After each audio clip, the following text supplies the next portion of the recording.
I can still hear the wind screaming like a living thing, not just blowing, screaming as if the mountains themselves were warning me to turn back before it was too late. When I first arrived at Frost Peak Lodge, the snow looked beautiful, soft, untouched, glistening like diamonds under a pale winter sun. But beauty can lie, and in that silence, in that endless white, there was something watching. I felt it before I saw anything. A presence, heavy, aware, hungry. I should have trusted that first shiver of dread crawling down my spine. But I needed the job. The sign outside the lodge was old, the paint peeling, the wood splintered. It leaned slightly to the left, as if even it didn't want to stand too close to the building. The enormous ski lodge towered over the slope, like a forgotten relic from another era. Grand but wrong, like something that used to be alive. The manager didn't greet me with a handshake. He greeted me with a warning. Never go outside alone at night. If you hear footsteps in the snow, don't follow them. And if a guest goes missing, act like you didn't see anything. I laughed. He didn't. That was the moment I realized this wasn't just a winter job. This place had rules, unspoken deadly rules, and I had already broken the first one by coming here. Inside, the heat didn't help. The air felt stale, like the lodge had been holding its breath for years. The walls were lined with old photos. Dozens of smiling guests posed in front of the same ski slope. But something about the photos bothered me. So many faces, so many smiles. No dates, no names, no one ever left this place. At least not in the photos. The other staff avoided eye contact. They moved quickly. They didn't talk unless necessary. When I asked how long they'd worked here, they changed the subject. When I asked why the lodge always seemed half empty, they pretended not to hear me. On my first night, the blizzard started. By midnight, the world outside disappeared, just white darkness and howling wind. I was wiping down the front desk when I heard it. Crunch, crunch, crunch, footsteps, slow, heavy, in the snow, coming toward the front door. I froze. No one was supposed to be outside. All guests were in their rooms, staff accounted for. The footsteps stopped just beyond the glass. I leaned forward and saw nothing, just swirling snow. But then the door handle started to turn, slowly, smoothly, as if someone was standing on the other side. Trying to come in, my breath caught. The door was locked. It kept turning anyway. I stumbled back, heart pounding, eyes glued to the handle, twisting on its own. I wanted to run, but my legs wouldn't move. I wanted to scream, but my voice died in my throat. Then the handle stopped. Silence. For a moment, everything was still, even the wind, and then something whispered my name. From the other side of the door, my name, not shouted, not moaned, whispered, soft, familiar, like someone I knew, like someone I trusted, like someone who should be dead. My blood went cold. That was the moment I understood. This lodge isn't haunted by echoes. It's haunted by memory. It remembers everyone who enters, and it never lets them go. If you think this is just a ghost story, you're wrong. It gets much, much worse from here. So before I continue, make sure you're subscribed. You'll want to hear everything before the snow takes you too.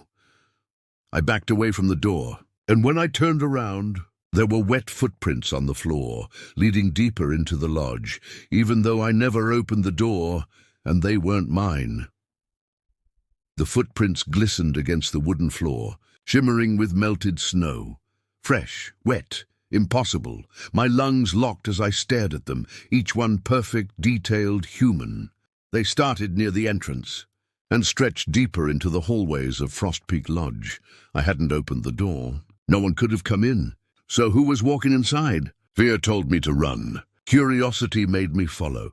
The lodge creaked around me as I trailed the footprints through the dimly lit corridor, past the silent lounge and the crackling fireplace that gave off no warmth. The world outside was howling, but in here everything felt muffled, like the snow had found a way inside and smothered sound itself. Halfway down the hallway, the footprints stopped, not faded. Not dried, stopped, mid-step, as if the person vanished mid-walk. My heart hammered. I leaned in. The last footprint was pressed deeper than the rest, like someone had paused there, like they were standing still. Watching me, I lifted my gaze. The hallway was empty, but I wasn't alone. I didn't hear breathing, but I felt it. I didn't see movement, but I sensed it. The air felt thick, pressing against my skin like invisible hands. There was something in this lodge, something that didn't walk like us, didn't breathe like us, didn't exist like us, and it was standing right in front of me. I took one step back. The lights flickered. For a split second, the hallway flashed with blinding white. And in that moment of stuttering light, I saw shapes, faint, like silhouettes made of mist. A cluster of them, men, women, tall, small, dozens, standing in the hallway, staring at me with hollow, empty faces. Then the light went out. Darkness swallowed everything. The silence that followed felt alive. I didn't move. I didn't dare whisper. All I heard was the frantic pounding of my own heart, until something else joined it, another heartbeat. Right behind me, not loud, not distant, close, too close. I spun around, nothing. The hallway was empty again. The lights hummed back to life. The silhouettes were gone, but the air still felt heavy, charged, like a storm about to break. I forced myself to walk back to the front desk, but as soon as I turned the corner, I stopped cold. Someone was sitting in the lounge, a woman in an old-fashioned skiing outfit from decades ago, staring straight into the fireplace, perfectly still, almost posed. I didn't recognize her. She didn't check in. She wasn't on the guest list. Her skin was too pale, her hair too dark, her posture too rigid. "Ma'am," I whispered. She didn't react. "Are you okay?" Slowly, stiffly, she turned her head. Her eyes met mine. They were pure white. No pupils, no iris, just endless milky white. I stumbled back. She blinked once, slowly, like a dead thing trying to remember how to be alive. Then she smiled, and it was the most broken smile I've ever seen. "You shouldn't be here," she said softly, voice thin as winter air. "He's waking up." My mouth went dry. "Who?" She stood with impossible grace, feet silent on the wood floor. "The one who lives beneath the snow." I froze. Beneath the snow. Before I could speak again, she turned and walked toward the exit that led to the back ski slope, straight toward the blizzard outside. "Wait!" I shouted. She kept going. I rushed after her, but when I reached the back door, I stopped dead. The door was still locked. The woman was gone. The blizzard roared. But in the whiteout, I saw movement, something massive shifting under the snow, like the ground itself was breathing, and then a voice whispered from behind me, "She used to be one of us." I turned slowly, heart racing, praying to see a staff member or a guest. But the hallway behind me was empty. No footsteps, no shadows, no one there, and yet the voice spoke again. Closer, colder. "Soon you will be too." The voice clung to the back of my neck like frostbite, even though the hallway was empty. I spun in every direction, searching for whoever or whatever had whispered to me. Nothing, silence, but I could still feel it, a presence lingering. Amused. "Who's there?" I called out, my voice low, cracking under the strain. No answer, just the soft groan of the wooden lodge settling, or breathing. It was hard to tell anymore. I backed away slowly, forcing myself to breathe. I needed light. I needed noise. I needed something normal before my mind shattered in this oppressive quiet. The lobby, people, warmth, reality. But when I entered, everything was wrong. The fire was out.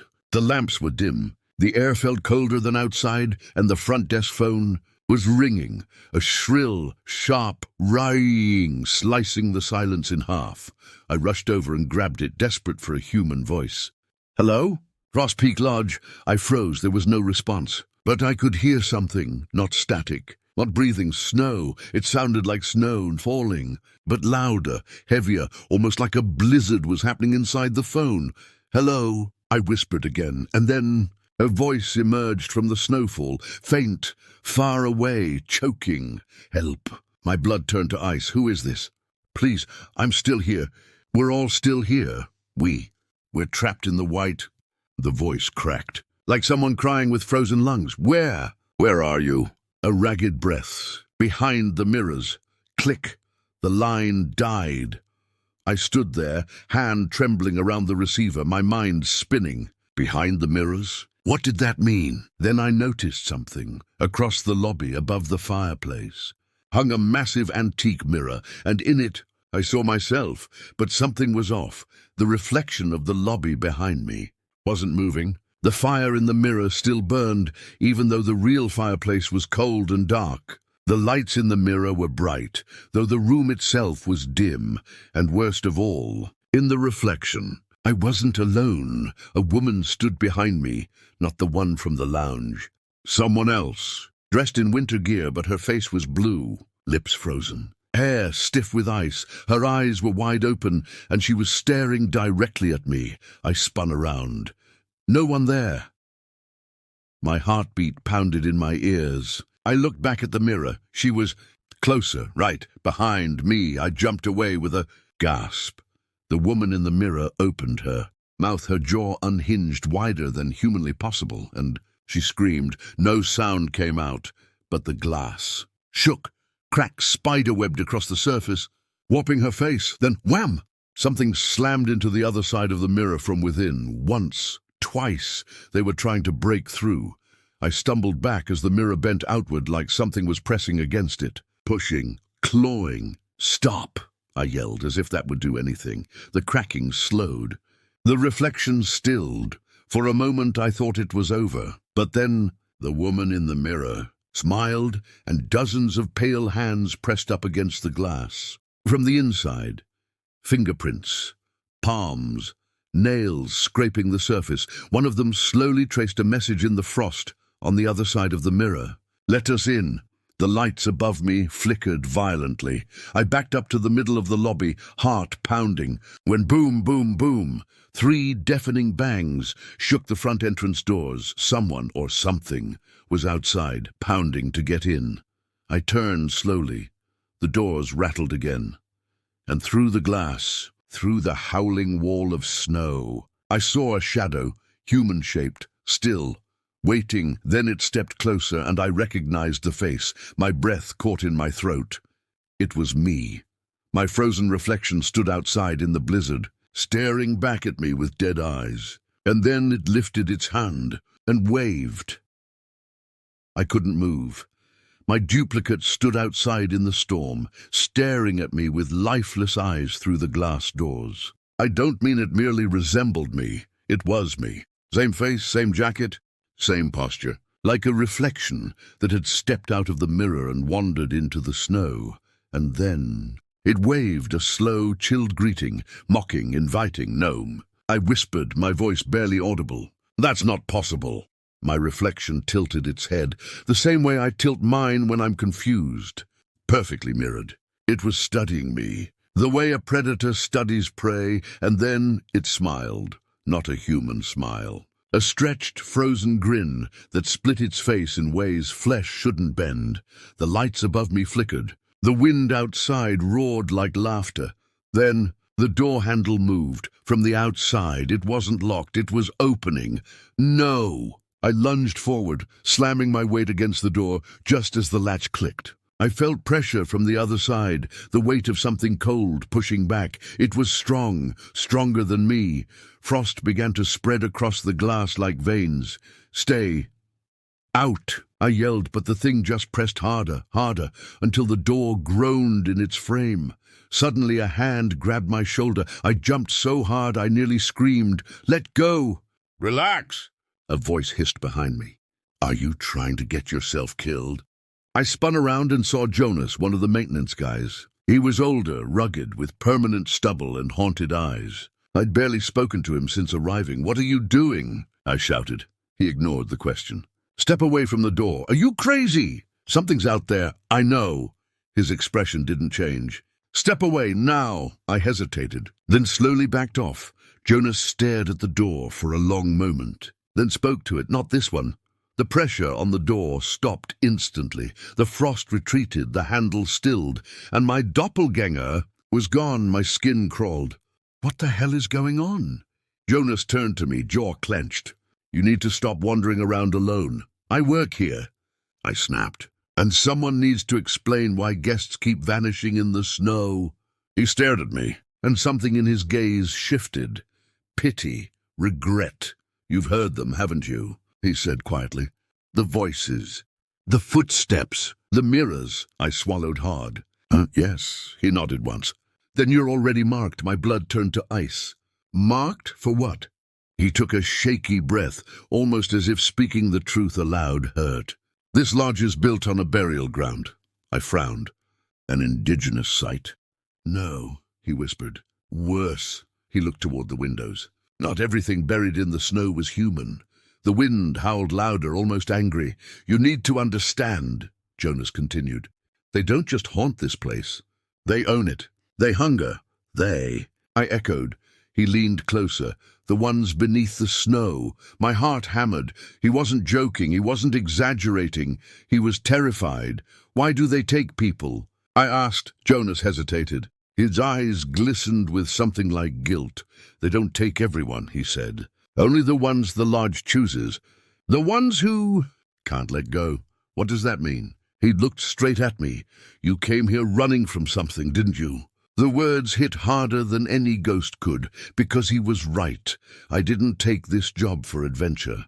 I took it to disappear, to escape my past, to hide. I opened my mouth, but no sound came out. Jonas nodded sadly. The snow loves people like you. A chill deeper than cold spread through my chest. Suddenly, every creak in the building sounded like footsteps. Every shadow felt like eyes. The air pressed in around me, suffocating. I need to leave, I whispered. I need to get out of here. Jonas stared at me for a long, agonizing moment. Then he said the words I will never forget. You can't leave. Why not? I breathed. He glanced toward the door, and for the first time since I'd met him, he looked truly afraid.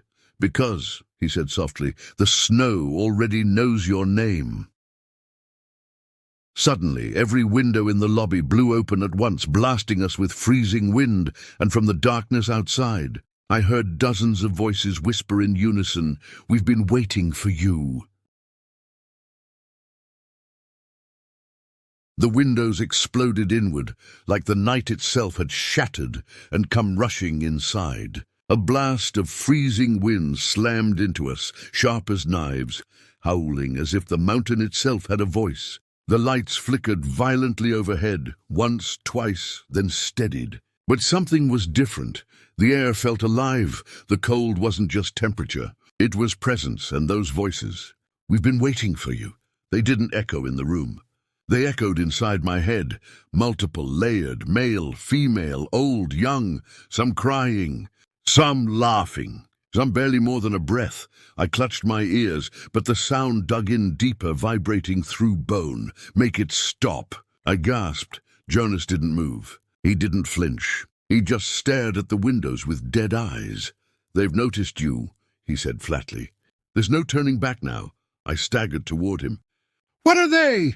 He hesitated. When he answered, his voice was almost reverent. "Lost souls, swallowed by the snow. They don't decay. They don't rest. They're half memory, half hunger. They remember their pain, and they want to share it." The voices started to overlap, whispering words I couldn't fully understand. "Stay, join, remember." Jonas grabbed my arm. "We have to move, now." "Where?" "Somewhere they can't reach you yet." He pulled me down the hallway toward the staff wing. The lodge groaned with each step we took, as if it hated our movement. Behind us, footsteps followed, slow, crunching, waited, but not on wood, on snow, inside the building. I risked a glance over my shoulder. My blood froze. A thin line of fresh snow trailed across the carpet behind us, stretching all the way to the lobby, and something was walking in it, invisible, heavy, leaving deep footprints. I grabbed Jonas. "Do you see that?" He didn't look back. "Don't acknowledge them." "What happens if I do?" He swallowed hard. "They'll know you're listening." We turned a corner, and every light in the hallway flickered off. Darkness collapsed around us like a curtain. I froze. "Jonas?" "I'm here," he whispered. Something shifted in the dark, a shuffle, a breath, a soft, wet sound, like snow melting on warm skin. "Jonas," I whispered, heart pounding. "Something's in here, I know. Why aren't we running?" "Because if we run, they chase." My pulse thundered in my ears. I could barely breathe. The darkness felt thick, swallowing sound, swallowing light. Swallowing me, then a light appeared, dim, flickering. Further down the hall, a candle. Someone was holding a candle in the distance, just far enough that I couldn't see their face. Just a silhouette. Perfectly still. Is that a guest? I asked softly. No, Jonas said. Then who? She's one of them. The candlelight sputtered, then grew brighter, illuminating the figure more clearly. A woman, pale, dressed in vintage ski clothing from decades ago. She was soaked, like she'd just been pulled from a frozen lake. Her eyes were black voids, empty, endless. She raised one hand and pointed directly at me. My breath hitched. The lodge fell completely silent. Then the walls began to knock. Knock, knock, knock, soft, rhythmic, surrounding us from every direction. Not just walls, the floors, the ceiling, inside the vents, inside the walls, knocking like dozens of fists trapped behind them, desperate, insistent. I clutched Jonas. What do they want? His voice was hollow. For you to listen. To what? The knocking stopped. Silence then, all at once. They whispered a single sentence, not in my ears. Inside my mind, the snow remembers what you did. I staggered back like I'd been punched. My vision blurred. My heart stopped. Because they were right. There was something I had tried to forget.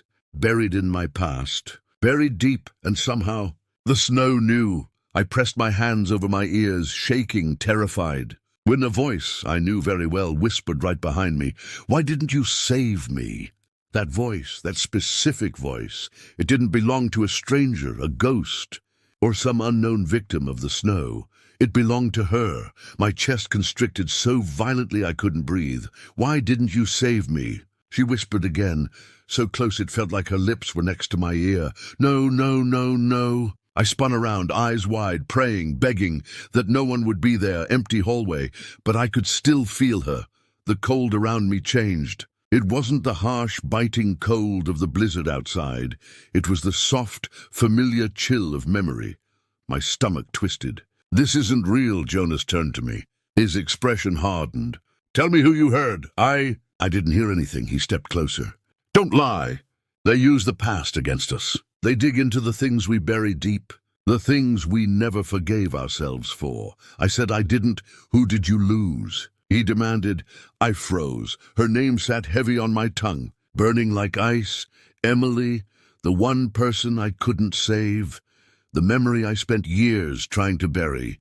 She was my younger sister, and she died because of me.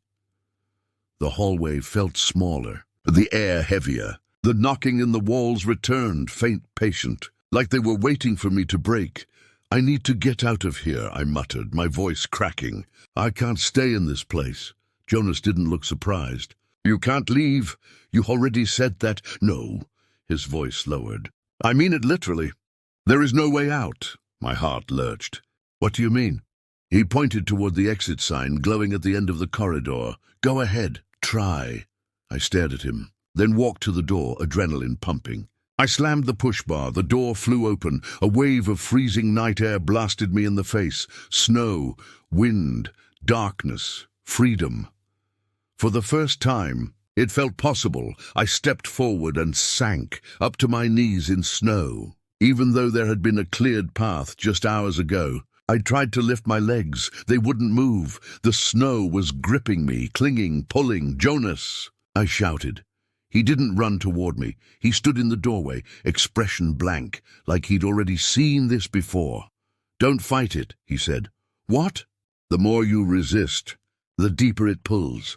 I tried to scream, but the wind smothered my voice. I reached for the railing, snow burning my skin like dry ice. I grabbed the metal, but the snow dragged harder. It was alive, it was hungry. "Help me." Jonas stepped forward at the last moment, grabbing my arm and yanking me back into the lodge with everything he had. We crashed onto the floor, gasping. The door slammed shut behind us, rattling violently as something slammed into it from the outside. Once, twice.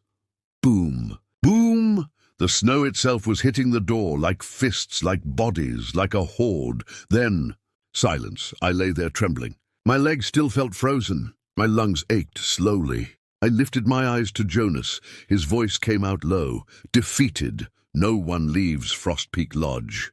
I swallowed hard. Ever he hesitated. Some leave in pieces. The hallway lights dimmed, flickered, and died.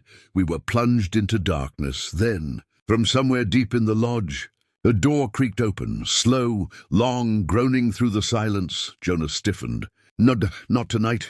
What is that? I whispered. His eyes were full of dread. The lower level. The basement. He shook his head slowly. The basement is above it. A cold wave of understanding washed over me. Below the basement. He nodded.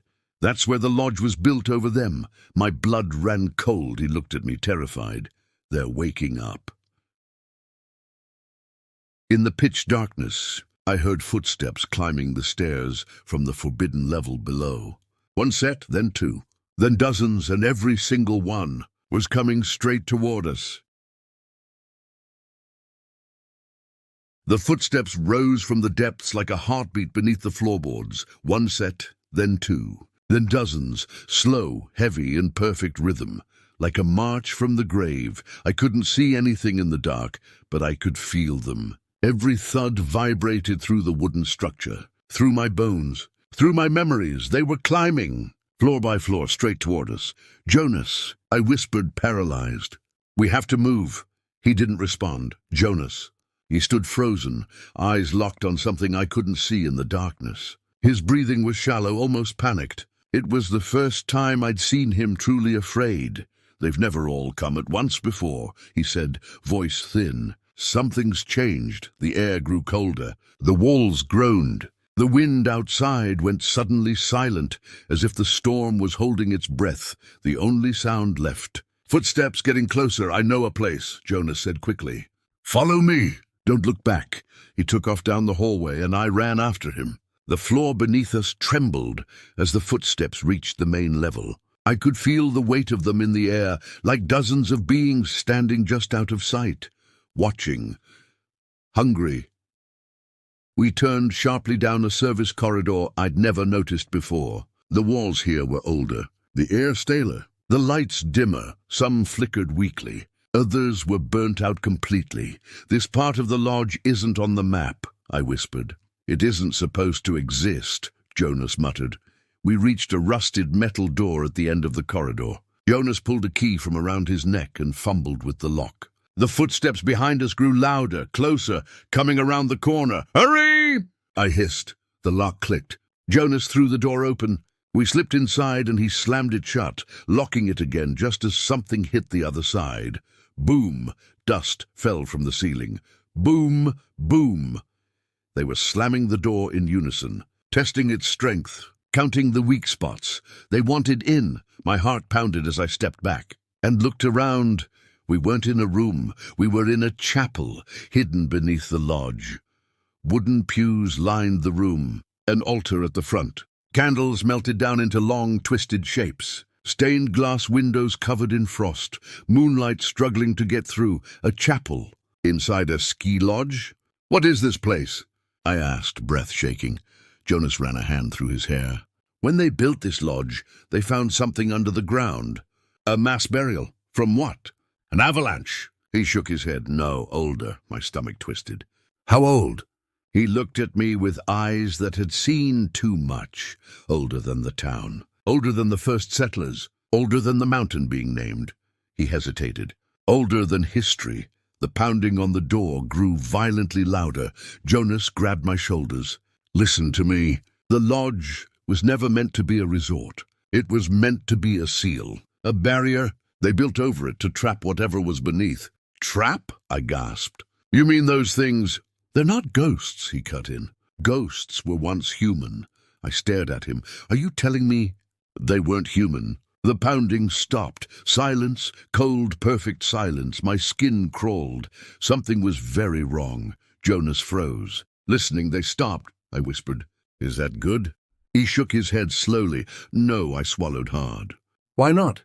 His voice came out hollow. Because it means they found another way in. Before I could speak, the candlelight flickered. Every pew creaked. like something was brushing past them.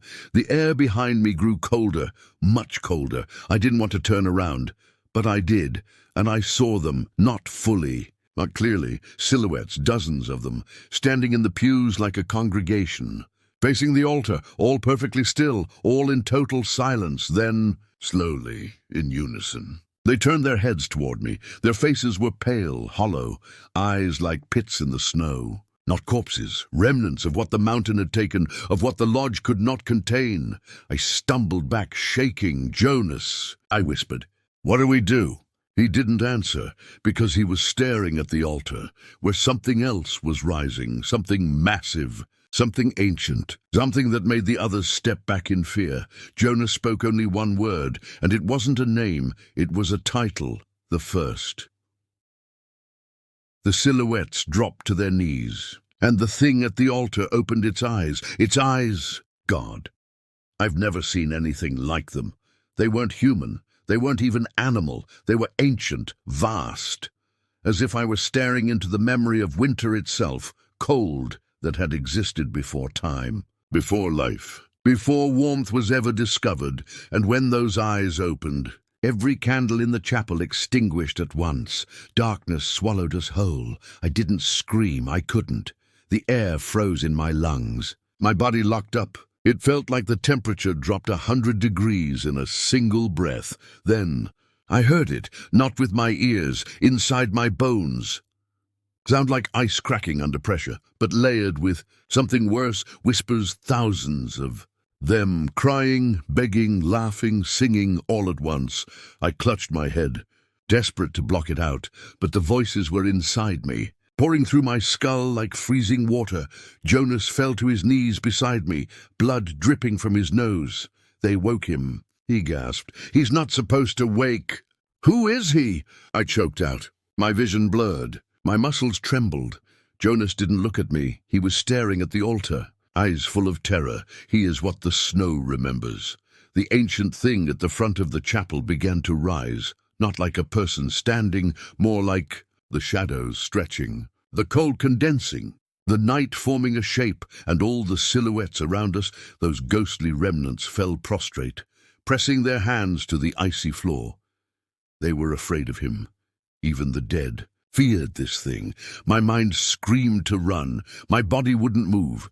It felt like invisible chains bound me to the ground. The first stepped forward. The air warped around him. The walls groaned like the building itself was in pain. The stained glass windows splintered, ice crawling across them in branching patterns like veins. I could feel him looking at me, not with anger, with recognition, as if he already knew me, as if he'd been waiting. "You..." The word wasn't spoken aloud. It manifested inside my head like a memory. "You remember the cold?" Images flashed. Snow.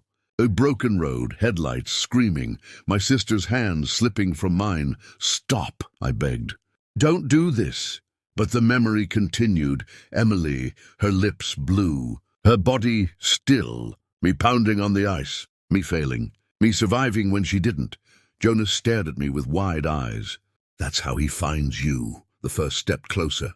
The floorboards browned and cracked beneath him, frost spreading in every direction. "He feeds on guilt," Jonas whispered. "On regret. On the ones who can't forgive themselves." My teeth chattered uncontrollably. I tried to save her. The voice in my head shifted. It wasn't the first anymore, it was Emily. "Why didn't you pull harder?" I squeezed my eyes shut as tears burned down my face. "Stop. Why did you let go? Please. Why did you survive?" "Emily!" I screamed. Silence. The first stood inches from me now. The cold radiating off him felt like needles, stabbing every inch of my skin. I couldn't breathe. My heartbeat slowed. As the temperature inside my body dropped, he raised a hand, long, pale, inhuman, and gently placed it on my chest. My heart nearly stopped. "Jonas," I croaked. "Don't let him in," Jonas yelled. "Fight it. He wants your memory. Once he takes it, you become one of them." My vision darkened. My mind filled with snow. My pulse faded. I saw Emily beneath the ice, reaching for me. This is it, I thought. This is how the snow takes you. Not with teeth, not with claws. With sadness. With guilt. with surrender. I felt myself slipping, I felt the cold swallowing me, and then a hand grabbed mine, warm, alive. Real someone was pulling me back. I gasped, my eyes flew open. The first staggered, his grip loosened. I turned slowly and saw a girl behind me, so young, covered in frost, eyes kind, soft, gentle. She wasn't one of the remnants. She was a child. She looked at me and whispered, "Please, don't become one of us." The first roared with ancient rage, and every window in the chapel shattered inward at once, and the blizzard itself came pouring into the room. The storm rushed into the chapel like an explosion of white fire. Snow, shards of ice, and freezing wind whipped through the shattered windows, swirling around the pews and extinguishing what little warmth had remained. The air howled, not like weather but like voices, hundreds, thousands, screaming, laughing, chanting. I dropped to my knees, shielding my face from the blast. The girl's small hand still gripped mine, warm, steady, real. It was the only thing keeping me grounded. Jonas shouted over the chaos, his voice nearly lost in the roar. "Don't let go of her! Whatever happens, don't let go!" I looked at the child. Her eyes weren't hollow like the others. They were alive, glowing faintly with something soft, human, but beneath that light was sorrow. "Endless ancient sorrow, who are you?" I yelled. She shook her head. "It doesn't matter. You still have time." Behind her the first roared again, a sound that didn't belong in this world, like a glacier cracking beneath the earth, like ice grinding bone. The silhouettes scattered, their bodies dissolving into snow that whipped through the air and formed into shapes, faces, arms, mouths screaming silently. "He's trying to take you," the girl said. "He wants you to forget who you are." The ground trembled. Cracks split the chapel floor, glowing with faint blue light, cold light like frozen lightning. Frost crawled up the walls in branching veins. The altar began to crumble. Jonas stumbled toward us, face pale, blood trickling from his ear. "We have to get out of here, now. There's nowhere to go." I shouted, "There's always somewhere." He barked back. "The mountain is hollow. There are tunnels beneath the slope. That's where they sealed him the first time." The girl's expression changed, fear and grief blending into something worse. "No," she whispered, "those tunnels are his heart. If you go there, he'll never let you leave." I didn't know who to believe. Jonas grabbed my arm. "Move!" But the first stepped forward. The cold around him thickened. The snow turned black. And from that darkness, hands began to rise, thin, grey, skeletal, clawing out from the cracks in the floor. They reached for Jonas. He swung at them, shouting, "Go! I'll hold him off!" "Jonas, no, go!" The hands grabbed his legs, his arms, his throat. He struggled, gasping. His eyes locked on mine. "Don't forget who you are," he choked. "That's how he wins. He makes you forget." Then the hands dragged him down into the ice. Gone. The floor sealed itself smooth as glass. The girl squeezed my hand tighter. "He's gone." My breath hitched. "You said there was still time." Her expression softened. "There is, but not much." The first turned his gaze to me again, his body now shifting, melting and reforming, like snow taking 1,000 shapes at once. He didn't move like something alive. He flowed. "Why do you resist?" The voice inside my head echoed. "You called for me. I never. You came to the snow to forget. You asked to be buried," my heart stuttered. He was right. After Emily died, after I failed her, I had wanted to disappear, to bury everything, to freeze the pain, the job, the isolation, the silence. It was all a form of suicide. "You belong here," the first whispered. "The snow remembers. It forgives no one, but it welcomes the broken." I fell to my knees, and for a moment, I wanted to let go. The warmth in the girl's hand began to fade. Her voice trembled. "He's taking you." I closed my eyes. Emily's face flashed in my mind again. Her laughter, her voice, her small hand reaching for mine under the ice. No, not again. I clenched my fist around the girl's hand. "No one else dies because of me." The first recoiled slightly, as if burned. The light in the cracks flickered. He roared once more, but this time it sounded like pain. The girl looked up at me, eyes wide. You remembered. What? She smiled faintly. That's how it starts. The chapel walls began to melt into snow, revealing a blinding white void beyond, and within that storm, I saw Emily, standing, waiting. Emily. She stood in the blinding whiteness beyond the melting walls, exactly as she was the last day I saw her alive. Her hair damp with melted snow, her cheeks flushed pink from the cold, a soft smile tugging at her lips, like she was about to tell me something silly just to make me laugh. She looked alive. I stumbled forward, breath caught in my throat. Emily? She tilted her head, the same innocent, curious gesture she used to do when we were kids. You finally came back. Came back? My stomach twisted. Emily, I'm sorry. I tried to. She lifted a finger to her lips. Shh. Her voice was gentle. Too gentle. The girl beside me stiffened, her grip tightening on my hand. That's not her. I froze. What? The warm snowlight around Emily dimmed slightly. Her eyes flickered for just a second, like something else was beneath them. I missed you, Emily said softly. Come with me. It's warm here. Warm? The air behind her swirled with a soft glow. I felt pulled toward it, like gravity, like comfort, like surrender. The first watched from behind, silent, waiting. The girl tugged at me. Don't go. It isn't her. It looks like her. I shouted, desperate. It sounds like her. It knows what you want most, the girl whispered. It knows you want forgiveness. Emily stepped closer, bare feet leaving no prints in the snow. You did everything you could, she said. It wasn't your fault. My throat tightened. Tears blurred my vision. Please don't say that. Why? She asked softly. Because it's true. The girl beside me trembled. Ask her. What? I muttered. The girl's voice went low. Ask her the question only Emily would know. My heart pounded. I swallowed hard. Emily, I said slowly, what did I promise you? The night before the lake? She stared at me, smiled, but didn't answer. My chest collapsed, that smile twisted, just slightly, too wide, too sharp, and then her voice shifted. Come to me. The snow behind her turned black, and let the cold erase you. Every instinct in my body screamed, run! That's not her! I yelled, stepping back. The thing wearing Emily's face dropped the smile and grinned. Her eyes turned pitch black, her jaw unhinged, stretching impossibly wide, cracking like ice, and in a voice no human could make. She shrieked, you let her die! The blizzard roared with her.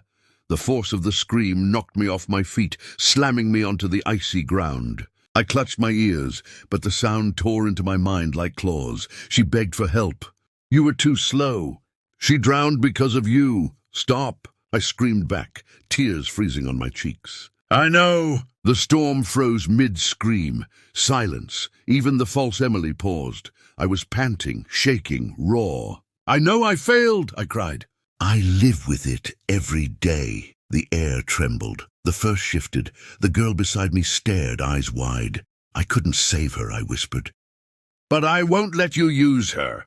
The blizzard recoiled like I had struck it. The false Emily snarled, her face twisting, melting into something hollow and ancient. You can't fight the snow, she hissed. The mountain remembers everything. It always wins. It always... I stood up, fists clenched.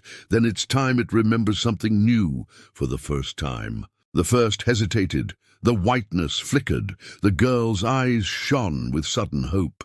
You're waking up. What? She squeezed my hand tighter. Most people drown in guilt, but you're climbing.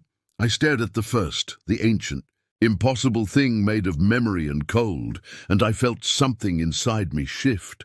I was still terrified, but I wasn't sinking anymore. I was standing.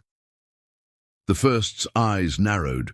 The storm began to boil, wind curling like claws around my legs, trying to pull me under, but I stood my ground. I stared into his endless, frozen gaze, and for the first time, he looked unsure. The chapel shattered completely, and I found myself standing on the ski slope in the middle of the blizzard, surrounded by every missing guest who ever vanished. They all turned to face me, all at once. The blizzard screamed around me like a living thing, but the wind no longer stung my skin. It moved around me as if avoiding me, as if watching. I stood on the ski slope, but it wasn't the same slope I'd seen in daylight. This one was buried under impossible layers of snow, untouched and endless. The sky above was a swirling white void. There was no horizon, no up or down, no sense of time. It was like standing inside memory, and they were all here, every missing guest, dozens. No, hundreds of them, men, women, children, all ages, all frozen in pale, lifeless stillness. Their clothes from different decades, 50s ski coats, 80s jackets, modern gear. Some had frost on their hair. Some had ice in their eyelashes. Some didn't blink, but all of them turned to face me in perfect unison. My breath caught. Their eyes weren't empty. They were full of pain, fear, confusion. They remembered dying. They remembered being taken. One stepped forward, a man with a large staff badge from decades ago. "You hear it too," he said quietly. "The snow calling." Another stepped forward, a woman clutching a child. "It never stops. Even when you close your eyes." A teenage boy shivering. "It promises warmth, then takes everything." A little girl. "It showed me my mom, but it wasn't her." I swallowed hard. My voice trembled. "Why are you all still here?" They all glanced upward. The wind slowed. The air thickened. And from above us, snowflakes began to fall in slow motion. Not normal snowflakes. Each one held an image inside it. Faces, memories, moments of pain. I saw a woman falling off a lift. A man walking into a storm, never to return. A child drowning in a frozen lake. Each flake, someone's last moment. "This is where our memories go," the staff man said. "The snow keeps them. It feeds on them." I looked around. "At the endless whiteness, at the silent crowd, this," I whispered, "this isn't a place." He nodded grimly. "It's a grave." My stomach turned. Behind me, footsteps crunched in the snow, but not just one set. Thousands. I turned. Shapes were emerging from the void. Humanoid. Shifting. Blurred. Shadows made of snow and sorrow. They didn't walk. They glided like mist over ice. The temperature plunged. The missing guests around me began to tremble. Stepping back, eyes wide with terror. "They're coming!" the woman with the child whispered, tears freezing on her cheeks. "Who?" I asked, though part of me already knew. She answered anyway. "The ones who were here before us." The wind roared. The first was near. He hadn't given up. He was sending his army. "Get back inside." Someone screamed, "There is no inside." Another cried, "There's nowhere to go." Panic rippled through the crowd. People began to run, but there was nowhere to run to. The white void stretched forever. The snow swallowed footprints instantly. Some guests disappeared into the storm, like they had never existed. The girl beside me, the same one who had held my hand, appeared at my side again. Eyes glowing softly, she pointed to the ground, at my footprints, the only ones that didn't vanish. "You still have warmth," she said. "You still have a heartbeat. That's why he wants you." "What does he want from me?" I shouted over the wind. Her voice broke. "He wants you to lead them." My blood ran cold. Lead who? All around me, the ancient shapes drew closer, surrounding us. The missing guests backed away from me now, afraid. The little girl's voice turned into a soft plea. "The first doesn't just take souls. He turns them into him." I shook my head. "No. No, I'm not like him." "You could be," she whispered. "Your pain is strong enough." The air shifted. The storm parted, opening a path directly toward me, and at the end of that path, the first walked forward slow, silent, and every missing guest, who dropped to their knees, not in fear, in worship. He stopped just a few feet from me. The silence was suffocating. His voice entered my mind like a slow knife. "End the suffering. I don't understand." I whispered, "Take their pain." He extended his hand. "Become what I am." The snow around us stopped falling. The entire mountain fell silent, and every missing guest turned their empty eyes to me, waiting for my answer. The crowd vanished. Guests stared at me, unmoving. The storm had gone eerily silent, as if the entire mountain was waiting for me to speak. The first stood before me, a being of ancient frost and endless grief, his hand still extended. "End the suffering," his voice murmured inside my mind again. "Take their pain. Become what I am." I could feel what he was offering. A strange peace, a numbness deeper than death. No more guilt, no more memory. Just silence and snow. For a moment I wanted it. The pain of losing Emily had eaten me alive for years. Every night since that day, I dreamed of the ice cracking beneath her feet, of her tiny voice calling my name as the water swallowed her. The snow had always been there, waiting to take me too, and now it was offering mercy. The girl still beside me whispered, "Don't. If you take his hand, you'll forget her for good." "I want to forget," I said, my voice breaking. She shook her head. "No, you don't. You just don't know how to remember without pain." Her words hit me harder than the cold ever could. The first tilted his head, watching me, patient, almost curious. "Why fight it?" he asked softly. "You built your life on pretending she didn't die. You came here to vanish. Let me finish what you started." The snow beneath me rippled like water. Reflections shimmered across the surface, my own memories.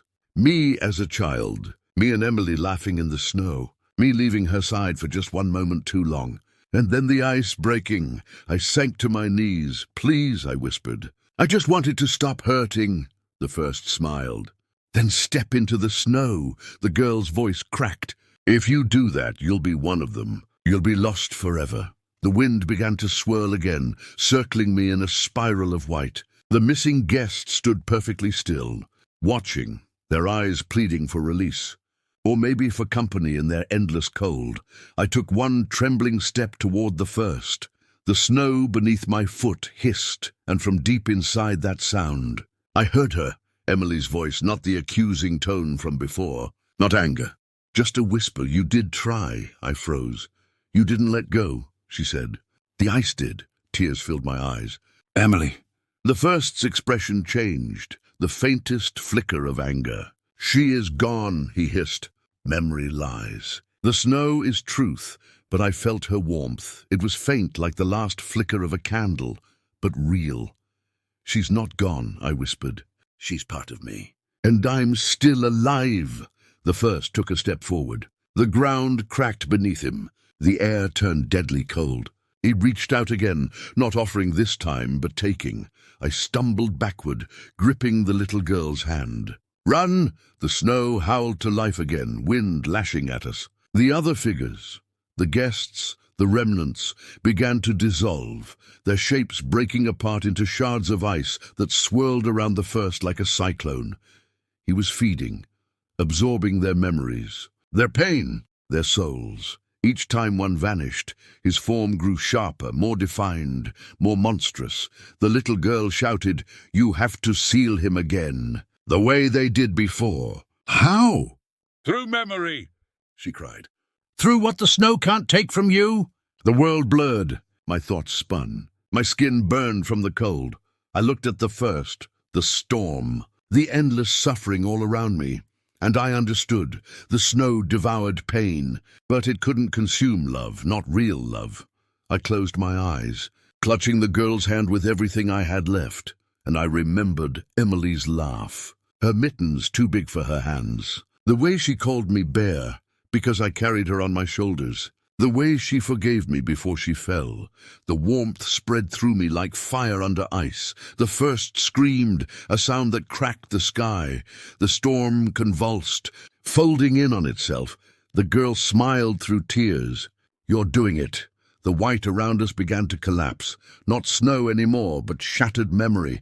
Breaking apart, the first staggered back, his form flickering. Melting. He wasn't just fading, he was being remembered out of existence. The blizzard exploded outward in a burst of light, and when I opened my eyes again, I was lying in the lodge lobby. The fire was burning, the world was silent, and behind the front desk, the old photograph on the wall now showed me. For a long moment, I didn't move. I just stared at the photograph. It hung above the front desk, exactly where it had always been. Except it hadn't always looked like this. The old black-and-white image of smiling guests standing in front of the ski slope now included me. I was standing in the back row, slightly off-center. Eyes empty. I stumbled forward, pulse pounding. No, no, no. I reached up and touched the glass with trembling fingers. The face in the picture didn't blink, didn't breathe. It looked like me, but... Drained, trapped, Jonas, I whispered. What did you mean when you said some people leave in pieces? Silence. The lodge felt different now. Too still, too perfect. The fire crackled comfortably. The lights glowed warmly. The lobby looked new, restored, as if nothing had ever been wrong, except there were no guests, no staff, no sound. Just me. Hello? I called out. My voice echoed through the empty halls. No answer. I walked slowly, each step echoing louder than it should. The air felt wrong, too clean, too warm, like a memory of comfort rather than the real thing. As I moved through the lounge, I noticed something strange. Every chair was slightly turned toward the windows. Every lamp was at the exact same angle. Every cushion perfectly fluffed, like a stage set. Waiting for an audience, a chill crawled up my spine. The girl. Where was the girl? Hello? I called louder. Are you here? Where did you go? Still nothing. I reached the hallway, heading toward the staff wing. That's when I noticed. Something was gone. My footprints. The snow I'd tracked in earlier. Gone. The scuffed marks on the wooden floor from when I fell. Gone. Every sign I had ever been here. Erased. I felt the panic rise. I ran to the front door and yanked it open. The cold slapped me in the face. The blizzard was gone. The sky was clear. The moon hung high over the mountain. Fresh snow blanketed everything in a soft glow, and outside the door, only one set of footprints, leading away from the lodge, not mine. Small, barefoot the girl. I stepped out onto the porch. The wood creaked underfoot. The cold bit my skin, real and sharp. I looked down the path. The footprints disappeared into the woods, half buried in fresh snow. She had been here, she'd left. Why? I was about to follow them when the phone rang. The sound sliced through the silence like a blade. Ring. I turned slowly. Pulse racing. Ring. The front desk phone. The same phone that had once carried the voice of the trapped souls. Ring. My feet moved on. Their own. Each ring felt heavier than the, louder, deeper, as if it were coming from the walls, the floor, the mountain. I reached the desk ring. I stared at the phone. My hand hovered over the receiver. Something deep in my gut screamed, "Do not answer," but something deeper whispered, "Pick it up, ring." I closed my eyes and lifted the receiver to my ear. For a moment, there was only silence. Then a soft, trembling breath, followed by a voice I recognized instantly. "Hello?" The little girl whispered on the line. "He's not gone." My blood froze. "Where are you?" I asked, heart pounding. Her voice shook. "He's angry." The lights above me flickered. "The first?" I whispered, a long pause, then softly, "No." My pulse stopped. "Then who?" The line crackled with the sound of shifting snow. "I don't know his name," she said. "But the lodge remembers him." The fire behind me went out. The temperature plummeted. The walls groaned. "He was here before the first," she whispered, voice breaking. "He built this place, and he buried something worse beneath it." My fingers tightened around the receiver. "Worse than the first?" Silence. Then she said a name I never expected. "The architect." The floorboards under my feet trembled. The photograph above the desk changed again. My heart dropped. This time, I wasn't just in the picture, I was in the front. Roadmill frozen, eyes dead, as if the lodge was, already claiming me. The girl's voice dropped to a whisper. "He's waking up." From deep beneath the floor, something knocked, once, twice, then answered back with my own voice. The knock echoed through the floorboards. Deep, deliberate, almost human. Once, twice, then silence, and then my own voice repeated it. 3 slow knocks, identical in rhythm. I froze. The receiver slipped from my hand, swinging by its cord. The faint voice of the little girl still hissed through it, whispering, "He's waking up." The lodge groaned, as if something massive shifted beneath it. Dust drifted from the ceiling beams. The fire was long dead now. The only light came from the dull glow of the snow outside.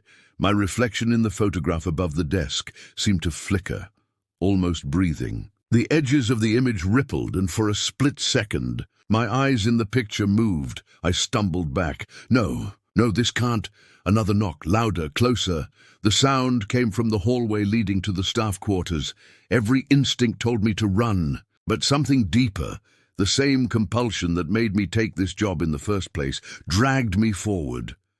The hallway was darker than before, walls pulsing faintly, as if light was trapped inside the wood. The air smelled of smoke and iron.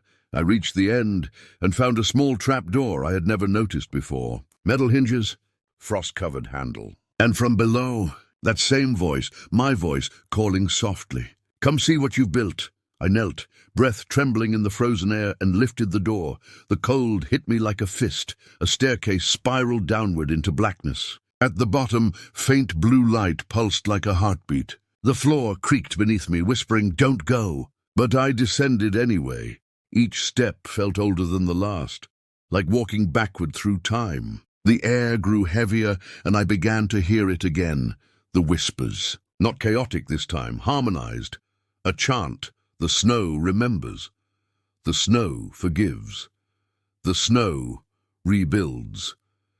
The staircase ended in a vast stone chamber. Candles burned along the walls, their flames motionless, frozen mid-flicker. And at the center, a mirror, not glass, ice, tall, ancient, cracked, and inside it, a reflection of the lodge above, warm, perfect, filled with people laughing and drinking by the fire. A version of Frost Peak, untouched by death. My chest tightened. I stepped closer. The reflection mimicked me perfectly, except something was behind my mirrored self, a tall figure. Face hidden, hands gloved, blueprints unfurled in his grasp, made of skin, stitched together with black thread. The architect. He leaned forward, whispering something into my mirrored ear, and then the reflection turned its head and smiled at me. "Welcome home," it said, with my voice. The mirror cracked. A sound like ice breaking across an ocean. The figure in the reflection reached out, pressing his hand to the inside of the ice. Frost spread outward in jagged webs, covering the chamber walls. The chanting grew louder, the voices overlapping. Desperate, seal it again. Seal it before he crosses. The girl appeared beside me, pale and glowing faintly like moonlight through fog. Her eyes filled with tears. "He's trying to take your place." I looked back at the mirror, at my reflection, and realized she was right. It wasn't trying to pull me in. It was trying to become me. The architect's hand merged with mine through the ice. My skin burned. Memories flashed, not mine. People building, digging, screaming. He had been here since the beginning. He didn't haunt Frost Peak. He was Frost Peak, and I had freed him. The girl screamed, "Close it!" I pressed my palm to the mirror. The ice cut deep, blood spilling across its surface. My voice shook. "Take me instead." The architect's grin widened, and for a moment I saw them all. Jonas, the guests, Emily, every lost soul frozen in the snow, looking at me. Then everything went white. When I woke up, the sun was rising over the mountain. The blizzard was gone. The lodge stood quiet, but I wasn't cold anymore. I walked to the front desk. The photograph was gone. In its place hung a fresh sign, Frost Peak Lodge, now hiring. The front door creaked open. A man stepped in, brushing snow off his coat. He smiled. "Hi, I'm here for the new job posting." I smiled back. "Welcome to Frost Peak." The door closed behind him.